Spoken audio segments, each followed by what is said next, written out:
This is the geometry lesson 7.5b, so second half of 7.5. The topic for this section is the angle bisector theorem, triangle angle bisector theorem. So the bisector of an angle of a triangle divides the opposite sides into two segments that are actually going to be proportional to the sides that form the angle.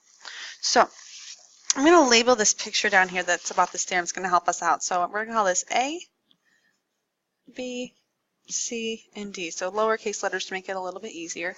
But essentially what this theorem says is, hey, I've got an angle bisector up there at that capital angle A, and so it creates these sides that are proportional. So the bisected side, CB, is cut into proportional parts A and B. And then the sides that go with those are also going to have an equivalent ratio, C to D across like that. Okay, so we can take the two parts that are parts of the side that's cut in half, write a ratio to the two other sides of the triangle, and it's pretty handy.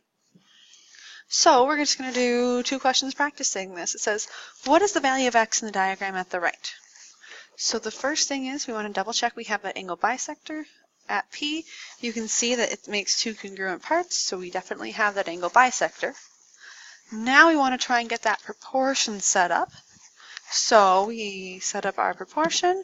We go the two parts, the side that's cut in half, so PQ cuts RS in half, so we've got a 10 and an 18, is equal to the ratio of the corresponding sides that go with them. So side 10 is over in this left triangle over here, so we want to start with the 12.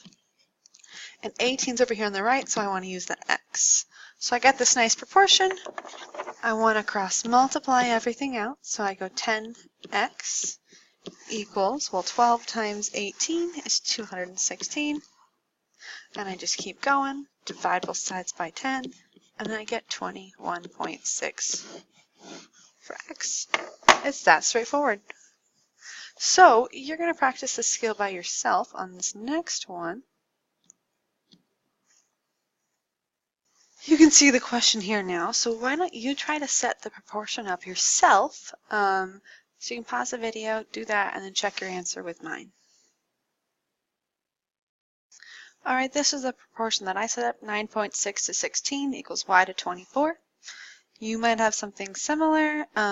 If your cross products are the same, remember our proportions are will both work then. So now I'm going to have you pause the video and finish solving this one for y on your own. Alright, my final answer for y was that it is 14.4 units. Okay, so those are our two angle bisector theorems. Let's do a little bit of review from the previous topics. Here we've got this lovely picture, and we're supposed to use the figure to the right to complete each proportion. So this goes back to our side splitter theorem with those parallel lines. So I'm going to actually have you pause the video and try these three on your own.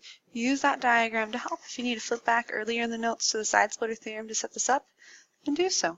But pause the video now and try these three questions by yourself. Alright, and you can see my final answers on there. What I'm really doing as I set these up is I'm looking at those orders of the completed ratio. So here I'm looking at the orders of these ones in green, and then following the same setup on the other side or with other pieces, okay?